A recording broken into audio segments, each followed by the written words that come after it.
My book, Bodies Under Siege, How the Far-Right Attack on Reproductive Rights Went Global, has been many years in the making, and it looks at the different far-right forces that are using anti-abortion messaging and anti-abortion beliefs to try and push a kind of misogynistic, extremist and white male supremacist agenda around the world. It looks at how anti-abortion ideas and ideologies are rooted in fascist ideology, and how these ideas are transported across the world from extremist places on the internet and in extremist groups into parliaments and into mainstream political ideas. So I hope you enjoy reading it, and I hope you learn a lot, and hopefully it will contribute to a debate where we can fight for women's rights and fight for the safe legal right to abortion for everyone.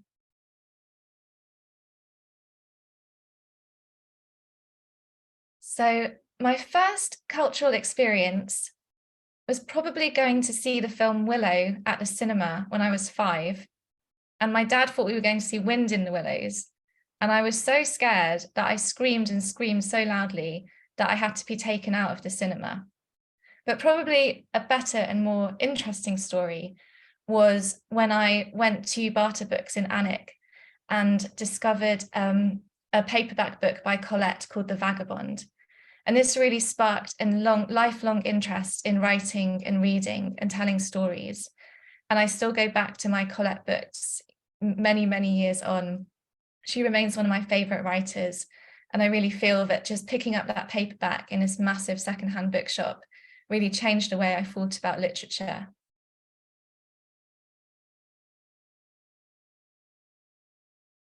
One of my favorite novels is Middlemarch. If ever anyone says that they haven't read it, I feel like I need to force it into their hands. I also love reading Charlotte Bronte's Jane Eyre. I love revisiting Virginia Woolf novels and always recommend people discover her. But I think the most recent discovery or the recent recommendation I have is Deborah Levy's Living Autobiography series. They really make me think a lot more about what it is to be a writer, what it is to be a reader, and what it is to be a woman in today's society. And the provoking questions that she asks in those books, they linger with you, and you can revisit it, and each time you kind of come away with a different experience.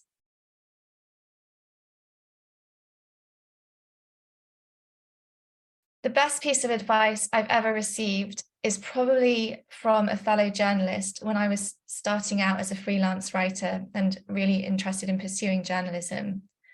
And he said that in order to be a journalist, you need to find out the story you want to tell, and then you go and tell it.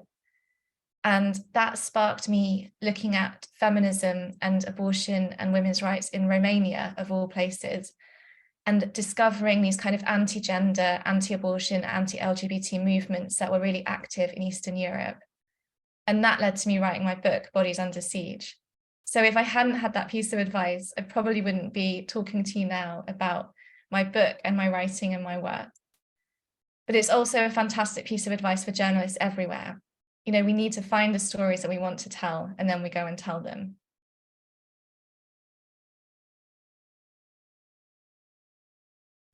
So the idea that keeps me up at night is probably related to my book, Bodies Under Siege, which is how do we fight for a fairer world for women and girls? How do we create a future where every woman and girl's bodily autonomy is respected? How do we end this assault on our rights, this backlash against our rights? And how do we fight back against rising fascism and rising far-right ideologies? My book doesn't try and pretend to have any solutions to these ideas or these problems, but it's very concerned in making sure we understand that it is a fight that we have to have.